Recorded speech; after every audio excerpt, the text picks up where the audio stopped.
Et si la vie extraterrestre existait déjà sur Terre? Pas dans les forêts, ni dans les déserts, ni même dans les laboratoires secrets. Non. Tout au fond des océans, là où le soleil ne brille jamais, à des milliers de mètres sous la surface, là où la pression écrase tout, où l'eau est acide, brûlante, saturée de gaz mortels. C'est là, dans cet enfer volcanique sous-marin, que la vie a trouvé un moyen de surgir. Pas une vie comme la nôtre, mais des formes étranges qui mangent du soufre, respirent du méthane, vivent dans l'obscurité totale. Et pourraient, quelque part, exister sur Mars, Europe ou Encelade. On a cherché la vie ailleurs, et si elle avait toujours été là, juste plus profondément que prévu. Alors, bienvenue dans le monde des fumerolles hydrothermales, là où la Terre respire du poison et où la vie commence dans la mort. Imaginez une cocotte minute. Maintenant, imaginez que cette cocotte minute est grande comme un océan. Qu'elle bout depuis 4 milliards d'années. Et qu'elle fuit par endroits. Voilà, vous avez compris le principe d'une fumerolle hydrothermale. Bienvenue dans le plus gros système de plomberie de la planète Terre. La croûte terrestre, ce n'est pas un joli tapis homogène. C'est plutôt une mosaïque de grandes plaques rigides qui flottent sur un manteau pâteux. Un peu comme si vous marchiez sur des tapis de lasagne sur du fromage fondu. Charmant, non. Ces plaques se déplacent lentement mais sûrement. Et parfois, elles s'écartent, notamment au niveau des dorsales océaniques, ces grandes chaînes volcaniques qui serpentent au fond des océans. Là, une nouvelle croûte se forme, et le magma n'est jamais très loin. Il chauffe la roche, il chauffe l'eau, et il prépare un show digne de Broadway, version infernale. L'eau de mer, c'est une grande curieuse. Elle s'enfiltre dans les fissures de la croûte, plonge jusqu'à plusieurs kilomètres de profondeur et commence à fricoter avec le magma.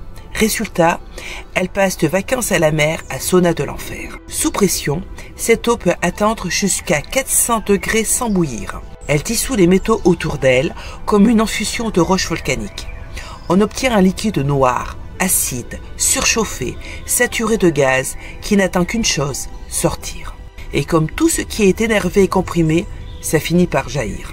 Quand ce fluide remonte et entre en contact avec l'eau froide des abysses, c'est le choc thermique. Les minéraux précipitent instantanément, formant des colonnes, des tours, des cheminées, comme si la Terre construisait ses propres champignons géants en pierre.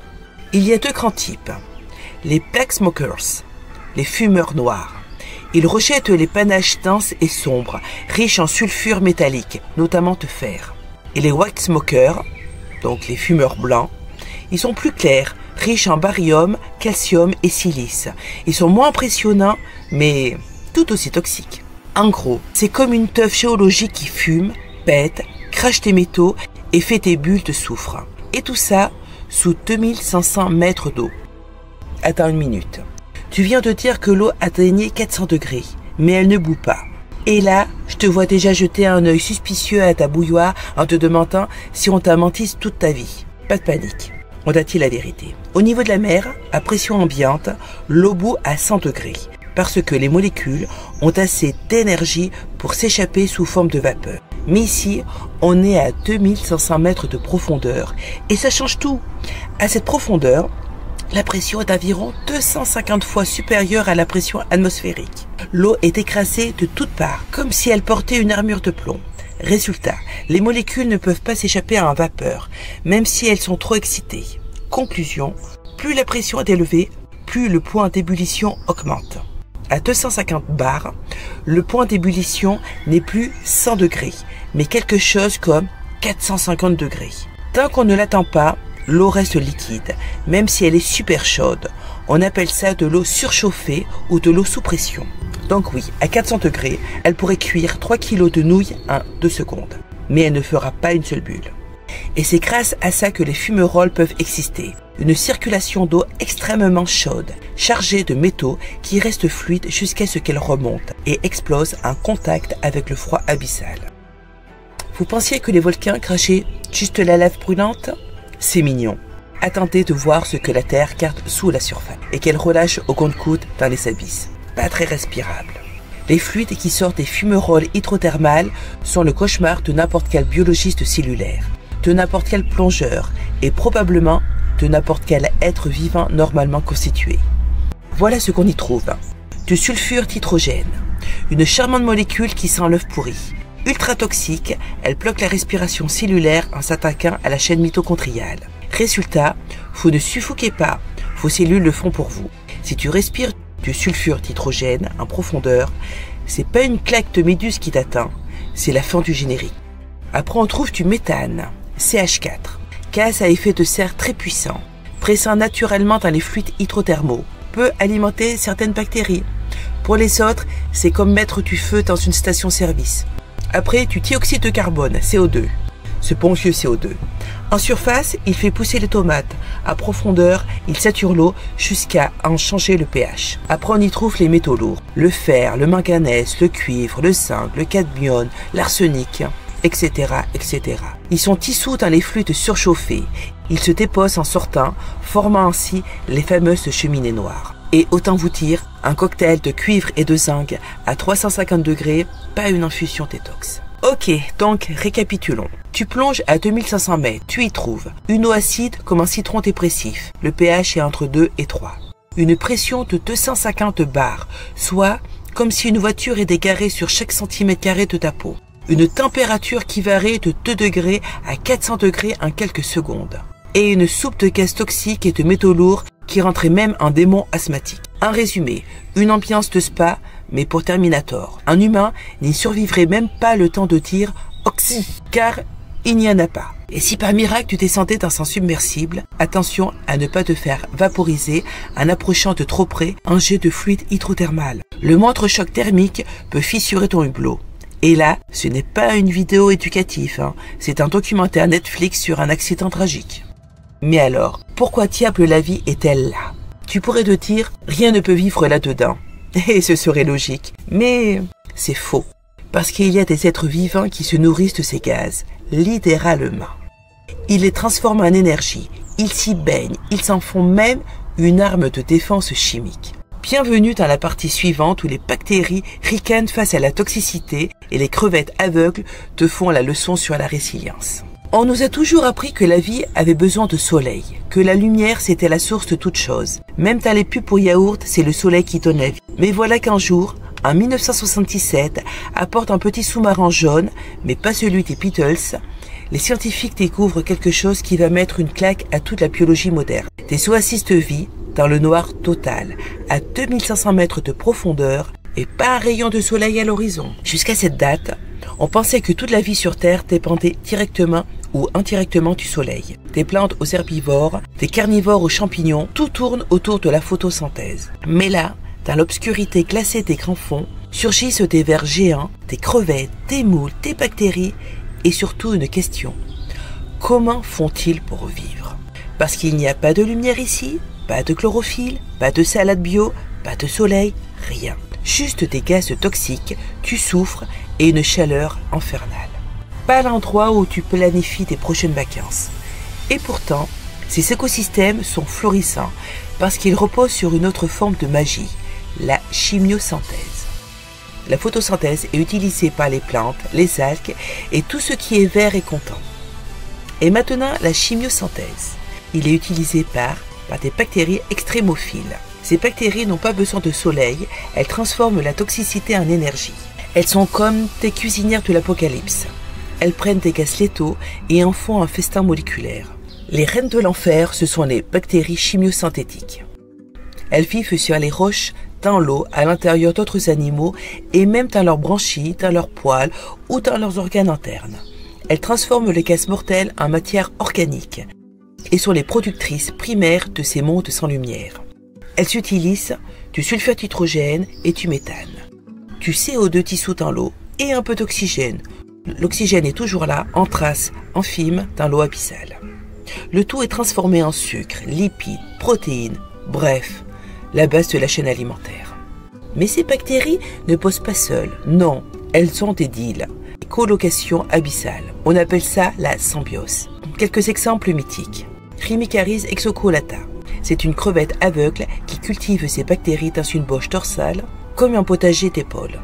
Pathimotiolus thermophilus. C'est une molécule géante qui héberge ces bactéries dans ses branchies et fit comme une ferme biologique ambulatoire. Riftia pachyptila. C'est un ver tupicole géant, sans bouche, sans intestin, mais avec un trophosome, un organe rempli à ras-bord de bactéries. Tu manges grâce à ton estomac. Eux, ils mangent grâce à leurs bactéries squatteuses. C'est moins romantique, mais diablement efficace. Ce qui rend ces organismes incroyables, ce n'est pas juste qu'ils survivent, c'est qu'ils créent la vie. Ils nourrissent des vers, des crabes, des poissons, des escargots métalliques, des colonies entières d'organismes qui ne peuvent pas vivre ailleurs. C'est comme si une centrale nucléaire avait décidé de devenir une forêt tropicale. Et maintenant, on va descendre encore plus loin dans l'étrangeté, vers ceux qui vivent collés aux cheminées brûlantes, qui ont une carapace en métal ou des panses pleines de poils chimiques. Bienvenue dans la bestiaire infernale. Tu croyais que la vie dans les abysses, c'était juste des bactéries invisibles et des petites bébêtes tristes. Prépare-toi à découvrir une zoologie de science-fiction, version grand fond. Des vers géants sans bouche, des crevettes jardinières, des crabes poilus et même des escargots en armure de fer. Voici les colloques de l'enfer. Et crois-moi, ils sont du style. Commençons par Riftia pachyptila, le ver géant qui mange sans bouche. Son nom commun, c'est le ver tubicole géant. Il mesure jusqu'à 2,5 mètres. Oui, c'est plus grand qu'un enfant. Sa particularité, il n'a pas de bouche, pas d'anus, pas de système digestif.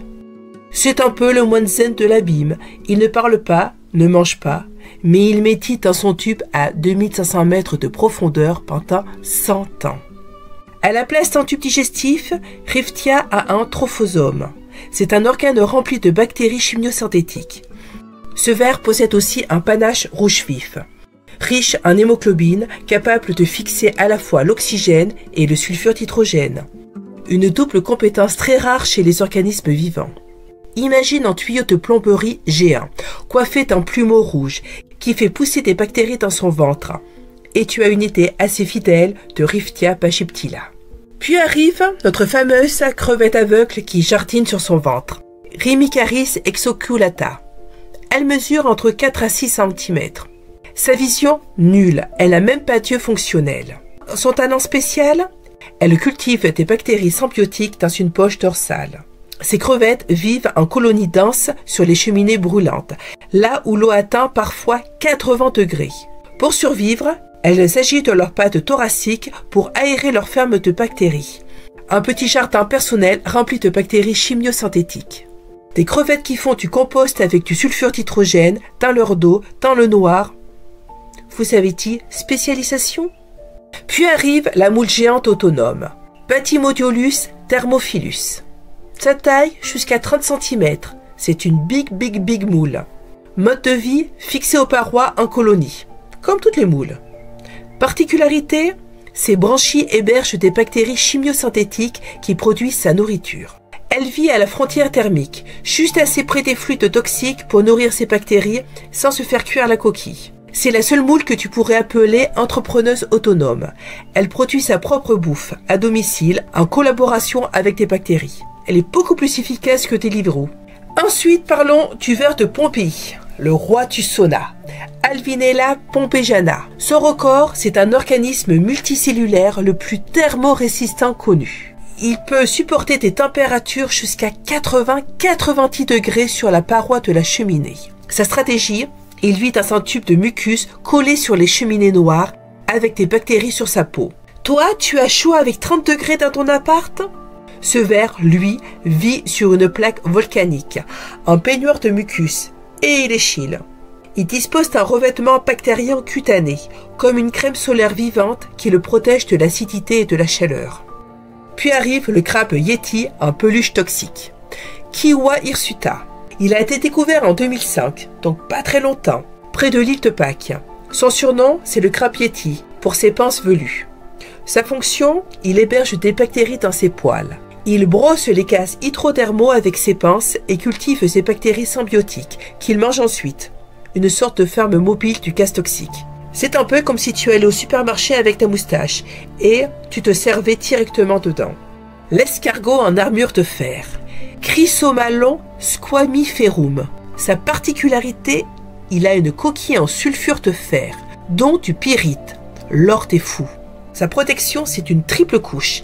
Résistance extrême à la pression et aux prédateurs. Il possède des bactéries internes qui vivent en symbiose dans une glande oesophagienne. C'est probablement le seul animal avec une armure métallique naturelle. Et non, ce n'est pas un Pokémon. Il vit dans le noir, mange du soufre, porte une armure de chevalier et ne se plaint jamais. On valide. Les Sarchés métamogènes, les pionnières de l'enfer. Leur domaine, l'archer. Ni bactéries ni eucaryotes. Résistance jusqu'à 122 degrés. Record du vivant. Leur métabolisme, ils produisent du méthane à partir de CO2 et de H2. Elles colonisent les cheminées les plus jeunes, là où aucun autre organisme ne survit encore, ouvrant la voie sur les autres. Elles arrivent avant tout le monde, montent le chauffage à fond, transforment les gaz en énergie et accueillent les autres espèces, de vraies organisatrices de rave. L'enfer, c'est l'habiter. Dans ces mondes où tout semble conçu pour tuer, la vie s'est installée. Elle s'est adaptée, elle s'est diversifiée, elle a même trouvé des solutions de colocation. Et tout ça sans soleil, sans oxygène, rien qu'avec des gaz toxiques et une envie très profonde de survivre. Mais la question, à quoi servent ces fumerolles pour nous? Alors oui, on pourrait se dire, c'est fascinant tout ça, mais bon, les crevettes aveugles, les escargots en pyrite, les fumerolles à 400 degrés, ça change quoi pour moi, là, sur mon canapé, à siroter un thé aux fruits rouges? Eh bien, peut-être tout. Parce que ces cheminées sulfureuses, en plus d'être le décor parfait pour un film de Ridley Scott, sont aussi des clés pour comprendre l'histoire de la vie et peut-être son avenir. Pendant des décennies, on a raconté que la vie sur Terre était née dans une petite mare tiède, un peu d'eau, de chaleur, de molécules, et pouf, des cellules. Mais aujourd'hui, une autre hypothèse gagne du terrain, celle des fumerolles hydrothermales. Pourquoi? Température stable, énergie constante, chimique, pas solaire, minéraux catalyseurs, protection contre les rayons UV et des petites structures naturelles comme des microchambres dans les cheminées qui ressemblent à des cellules primitives. En gros, la première soupe vivante pourrait avoir mijoté dans une cocotte infernale à base de soufre et de méthane. Bon appétit! Et si la vie existait ailleurs? Maintenant que tu sais que la vie n'a pas besoin de soleil, tu peux te poser cette question. Qu'est-ce qu'on cherche exactement sur les autres planètes? Tes plages? Non, on en a assez. Tes palmiers? Non, on en a aussi. Tes fumerolles hydrothermales.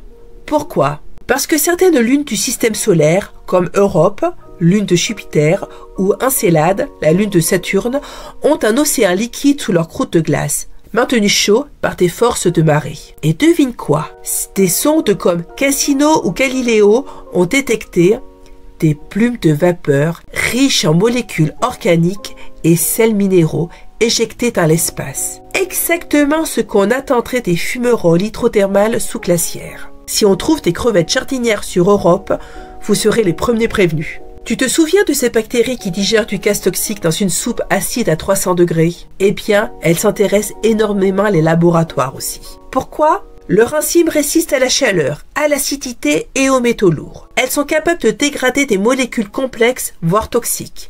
Elles peuvent servir dans la dépollution des sols industriels, la synthèse de médicaments, la création d'enzymes thermostables pour la recherche, les procédés chimiques du dit verre, sans solvants toxiques. En résumé, elles survivent dans l'enfer et maintenant on les veut dans nos shampoings et nos vaccins. Oh, quelle époque! Les fumerolles nous inspirent aussi pour créer des systèmes d'énergie autonomes dans les lieux extrêmes, bases lunaires, stations spatiales, imaginer des biotopes artificiels autosuffisants, réfléchir à une écologie alternative basée sur des équilibres invisibles, profonds, indépendants du soleil. Et si un jour nos fermes étaient des tubes remplis de bactéries sulfuriques? Et si le futur de l'humanité était chimiosynthétique? Donc, les fumerolles ne parlent pas. Elles fument, elles murmurent à travers les bactéries, les métaux, les pressions titanesques. Elles nous racontent une autre forme de vie, née sans lumière, nourrie de poison, tranquille dans l'abîme. Et peut-être, elles nous rappellent aussi qu'il existe une vie hors du cadre, qui prospère là où nous ne mettrions jamais les pieds parce qu'elle ne joue pas selon nos règles. Alors, qu'est-ce qu'on a vu aujourd'hui? Des vers sans bouche qui méditent dans des tubes, des crevettes jardinières sans yeux, des escargots qui portent une armure de fer, des crabes poilus qui cultivent leur propre repas, des fluides brûlants, acides, toxiques, riches en gaz mortels, et au milieu de tout ça, la vie. La vraie leçon des abysses, c'est que la vie ne demande pas la permission. Elle s'adapte, elle invente, elle mute, elle trouve un chemin même dans les conditions les plus absurdes. Pas de soleil, pas grave. Pas d'oxygène, on fera avec. De l'eau à 400 degrés, challenge accepté. Et si les limites qu'on croit infranchissables étaient juste notre propre manque d'imagination? Et si les molécules de survie, d'énergie, d'équilibre étaient là, enfouies dans les profondeurs? Et si l'origine, ou l'avenir, de la vie se trouvait dans cette fumée noire que la Terre respire en silence? Si cette plongée dans l'enfer abyssal vous a appris quelque chose, vous a surpris, émerveillé, ou même un peu retourné le cerveau, abonnez-vous à la chaîne, laissez un pouce bleu fumant et dites en commentaire laquelle de ces créatures abyssales mérite un fan club. Team Crab Yeti, Team Ver de Pompéi, Team Moule Visionnaire. Et si vous voulez qu'on aille encore plus loin, on peut parler du volcan Havre, des poissons sans colonne vertébrale, des zones hadales ou même des abysses extraterrestres. Ouais, je suis sérieuse. Allez, à bientôt.